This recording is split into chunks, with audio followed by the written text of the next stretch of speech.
Halo guys, welcome back again to my channel bersama saya Hansen di sini dan seperti biasanya setiap harinya saya akan buatkan video seputar cryptocurrency. Apa kabar kalian hari ini semuanya? Semoga dalam keadaan yang baik-baik saja. Teman-teman, di video hari ini kita akan kembali membahas kira-kira apa yang sedang terjadi di Bitcoin secara price action. Apa yang kemudian membuat saya sedikit was-was terhadap price action Bitcoin dalam beberapa jam terakhir, dan melanjutkan dari apa yang kita sudah bahas di video kemarin, bahwa menurut saya pribadi di sekitaran area di sini Bitcoin kemungkinan akan mendapatkan semacam pullback. Saya bakalan bahas itu nanti dari segi price action, dan selain itu juga kita bakalan bahas kira-kira apa yang sedang berada di benak para paus Bitcoin dalam beberapa waktu terakhir setelah ada kenaikan yang kita lihat beberapa hari terakhir yang lumayan signifikan. Apakah ada pertanda bahwa mereka sudah start untuk melakukan distribusi atau tidak? So, stay tune terus sampai akhir video. Kita bakal mulai dari CoinMarketCap terlebih dahulu. Per hari ini secara global market cap crypto berada di angka 1,54 triliun dolar atau naik sekitar 1,51%. Nah, di top 10 coin sendiri kita melihat keadaannya sebenarnya mix, bagian ada yang hijau, ada juga yang merah.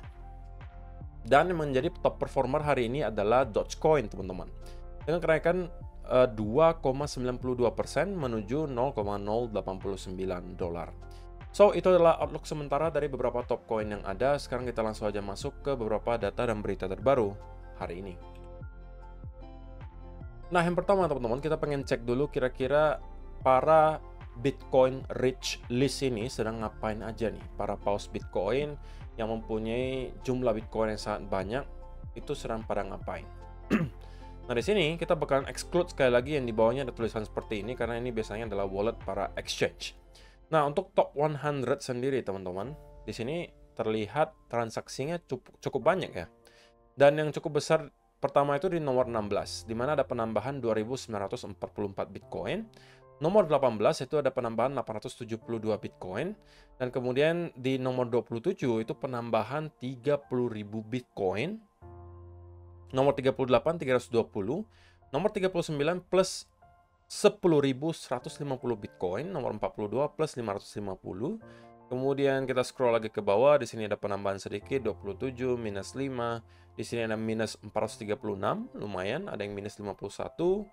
Scroll lagi ke bawah kalian akan ketemu yang plus 13.540, ada yang plus 9.450, ada yang juga plus 10.000 Bitcoin dan juga sisanya dalam keadaan hold. So, teman-teman, top 100 secara net itu masih dalam keadaan akumulasi kecil justru. Tidak ada indikasi sama sekali yang menunjukkan bahwa para paus di sini berniat untuk melakukan distribusi, dan itu menurut saya adalah sebuah kabar yang baik, teman-teman. Nah, untuk halaman kedua, kita melihat rata-rata juga masih dalam keadaan hold dan tidak ada transaksi sama sekali bahkan. Jadi 101 sampai 200 itu semuanya dalam keadaan hold. Untuk halaman ketiga, kita melihat ada yang menambahkan 7.685 Bitcoin, ada yang 7.669, ada yang 6.746, 6.675, 6.360, kemudian juga sisanya dalam keadaan hold.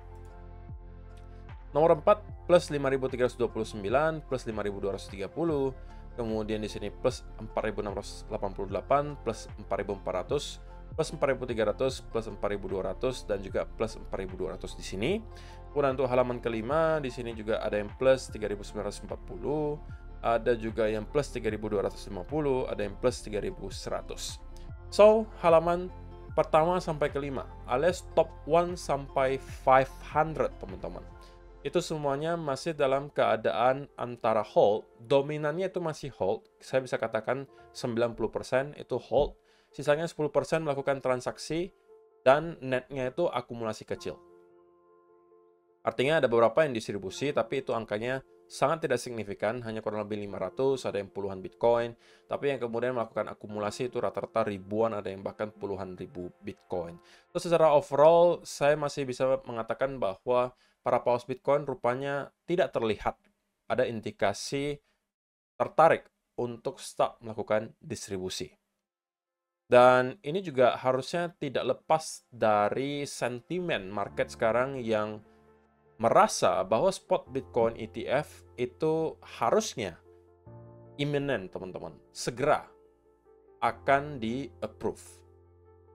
Oke, jadi Kita melihat sentimen market sekarang itu dalam keadaan yang sangat bullish karena soal itu. Karena ada progres yang terus-menerus terjadi antara SEC dan berbagai aplikan spot Bitcoin ETF yang membuat mereka atau para analis merasa bahwa chance di mana spot Bitcoin ETF di-approve dan maksimal itu di bulan Januari itu cukup besar persentase atau kesempatannya. So kalau misalnya benar teman-teman, awal bulan Januari kita akan mendapatkan approval dari spot Bitcoin ETF, itu berarti kurang lebih sebulan lagi teman-teman. Tidak lama lagi. Dan ingat, kita juga akan menjelang halving di tahun 2024. So, kedua katalis tersebut adalah yang mendorong sentimen para investor cryptocurrency khususnya di Bitcoin untuk sekarang. Nah, kemudian yang kedua, ini perhitungan kasar nih dari seorang Mitchell. Menurut saya ini juga bisa menjadi sebuah hopium lah untuk teman-teman yang merupakan holders gitu ya. Nah, untuk sekarang, kalau misalnya kita bandingkan market cap Bitcoin, teman-teman, jika dibandingkan dengan aset kelas lainnya secara global gitu ya. Di sini yang dijadikan variabel itu ada real estate, ada gold, ada equities, ada debt, dan juga ada Bitcoin. Nah, jika kita perhatikan persentasenya teman-teman, Bitcoin itu sekarang baru memakan 0,05% dari total global asset value. Oke. Dan ini katanya Mitchell nih, the bearish case for Bitcoin is that it's just become another recommended allocation within TradFi portfolio. Like taking it from 5 bips of global assets to 100 bips or 1% of global assets, a 20x increase in market cap. Jadi ada dua senario menurut Mitchell. Senario pertama ini termasuk yang bearish gitu. Kalau Bitcoin ujung-ujungnya hanya misalnya dijadikan sebagai alat diversifikasi oleh para asset manager dan seterusnya, ya kita mungkin bisa melihat total 1% dari global asset value itu dalam bentuk Bitcoin. Dan kalau cuma 1% itu saja teman-teman, maka ada kemungkinan peningkatan 20 kali lipat dari market cap Bitcoin sekarang. Harusnya akan ada peningkatan 20 kali lipat dari harga yang sekarang teman-teman, minimal. Jadi kalau misalnya kita hitung 20 kali lipat, katakanlah sekarang $40.000, maka itu kurang lebih $800.000 per satu Bitcoin-nya. Tapi kalau senario yang bullish, ini saya nggak tahu apakah benar bakalan terjadi atau tidak, ini adalah dengan asumsi bahwa Bitcoin mampu memakan kurang lebih 59,8%. Menggantikan apa? Menggantikan, di sini dijelaskan, the bullish case is that it entirely replaces bonds which are worthless fiat crap and also replaces the monetary premium of equities, real estate, and gold, reducing those assets to their utility value as investors flock to Bitcoin for its superior properties as a mean of wealth preservation. That would make it nearly 60% of global assets, a 1,196 increase in market cap. This seems like an asymmetric bet to me. Jadi ini adalah skenario bullishnya menurut saya, menurut si Mitchell gitu ya, bahwa Bitcoin bisa memakan kurang lebih 59,8% dari total global asset value, dan itu adalah peningkatan berarti 1.196 kali lipat daripada market cap-nya yang sekarang. Menurut kalian, apakah ini make sense, teman-teman, ataukah ini sesuatu yang tidak mungkin terjadi sampai kapanpun? Mungkin kalian boleh kasih komentar kalian di kolom komentar di bawah. Tapi saya rasa kita sebagai investor harus berdiri di tengah, teman-teman. Apa maksudnya? Kita tidak boleh terlalu bearish, tapi kita juga tidak boleh terlalu bullish. Oke? Dan saya rasa tidak ada satupun dari teman-teman yang perlu hold sampai Bitcoin itu naiknya 1.190 kali lipat untuk menjadi kaya. Saya rasa orang-orang yang sekarang invest di Bitcoin, banyakkan itu karena asetnya juga sudah cukup besar. Karena kalau asetnya masih kecil, rata-rata pasti masuknya ke altcoin gitu. Karena kalau ke Bitcoin, otomatis ya kalian nggak bisa expect return yang luar biasa besar. Kalau rupanya ini yang terjadi, ya bisa jadi kalian akan mendapatkan return yang besar. Tapi ini pun pasti akan memakan waktu yang sangat lama teman-teman. Bisa berdekade-dekade gitu. Jadi apakah kalian siap untuk nge-hold selama itu? Atau misalnya kalian cuma cukup 10x misalnya untuk bisa mencapai financial freedom katakanlah. Jadi kalian nggak perlu juga misalnya harus expect atau nunggu Bitcoin sampai 1000 kali lipat lagi dari sini untuk kalian jualan Bitcoinnya. Kalau kalian merasa 10 kali lipat uang kalian dari sekarang itu sudah bisa membuat kalian mencapai financial freedom, silakan dijual teman-teman. Oke, kalian tidak perlu juga setiap saat dan selalu berinvestasi. Kalau misalnya kalian sudah merasa cukup profitnya, silakan di take profit. Tapi kalau untuk sekarang menurut saya masih terlalu awal untuk melakukan hal tersebut. Itu kalau saya gitu ya. Karena sekali lagi teman-teman, kita sudah melewati bear market yang berkepanjangan 2 tahun. Dan bear marketnya itu beringas gitu loh.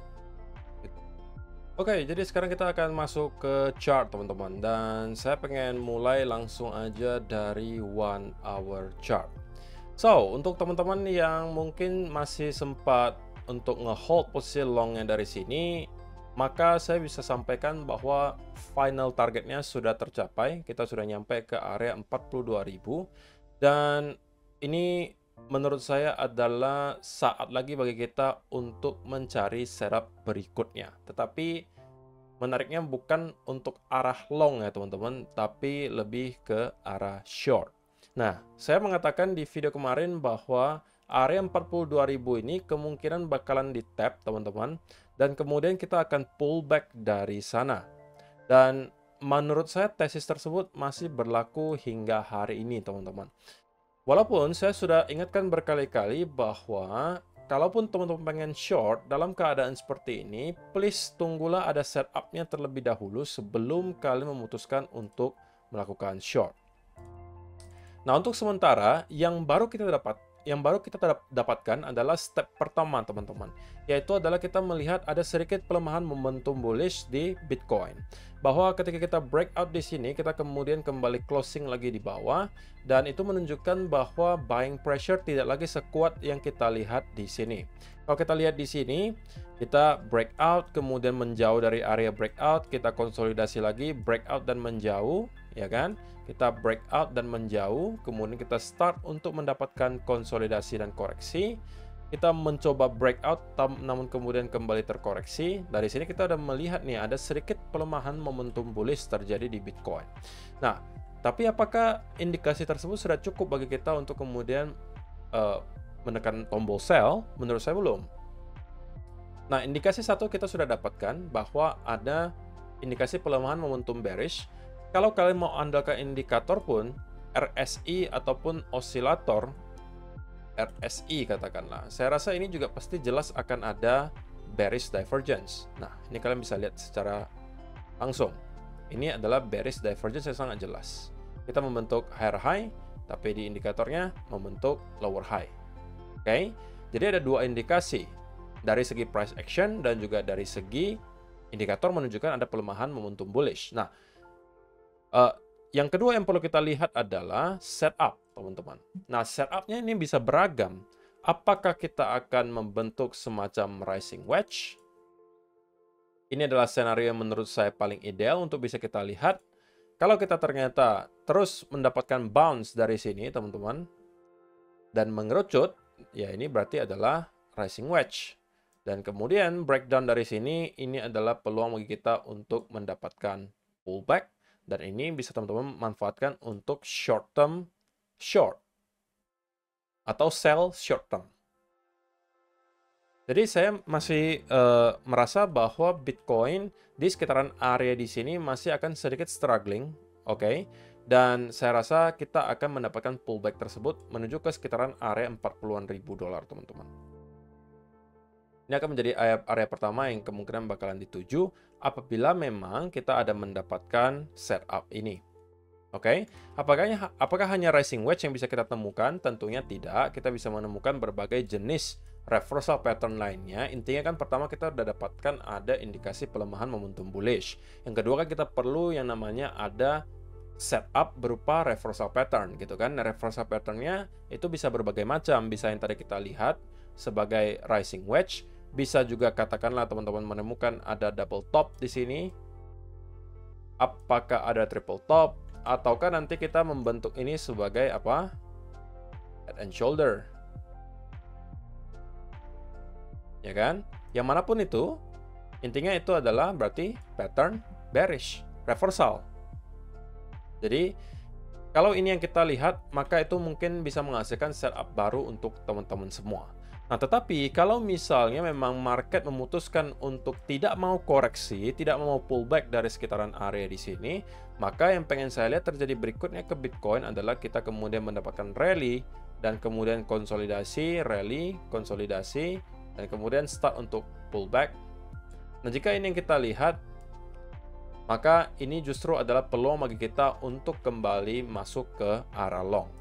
Karena teman-teman, sampai detik ini pun, walaupun di daily candle kita melihat memang indikasinya sangat positif bahwa ada sebuah candle hijau yang sangat panjang bodinya menunjukkan ada buying pressure yang cukup besar, tetapi kita tidak berhasil untuk clear dari area resistance, teman-teman.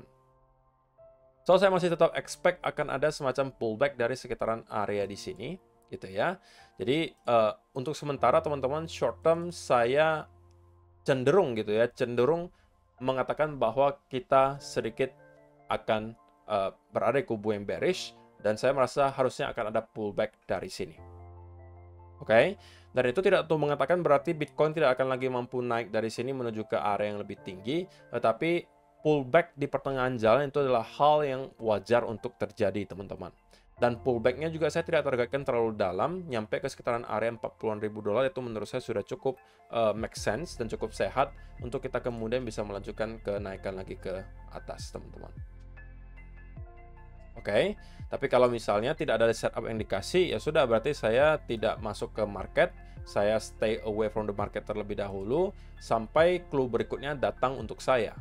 Untuk sementara, clue-nya bagi saya masih menunjukkan bahwa kita akan dikasih pullback. Tapi kalau misalnya memang kita akan melanjutkan kenaikan dari sini dan tidak ada setup, berarti saya tidak masuk.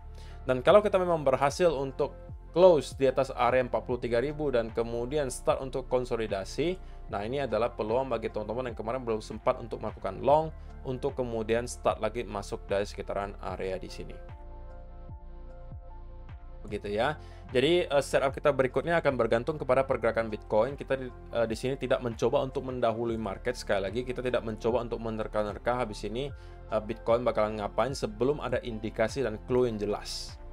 Gitu ya. Jadi untuk sementara saya masih berpegangan bahwa area di sini akan membuat Bitcoin kesulitan dan kemudian pullback terlebih dahulu sebelum pada akhirnya kita akan kembali start untuk melanjutkan kenaikan ke atas. Satu-satunya skenario yang bisa menginvalidasi skenario tersebut adalah kalau kita kemudian break di atas area 43.000 dan kemudian start untuk konsolidasi. Nah, ini adalah bagi saya invalidasi untuk skenario tersebut. Nah, kita kemungkinan bisa flip ke arah long. Gitu ya. So, saya rasa itu saja yang perlu saya sampaikan di video hari ini, teman-teman. Terima kasih untuk kalian yang sudah menonton sampai selesai. See you in the next video. Bye-bye.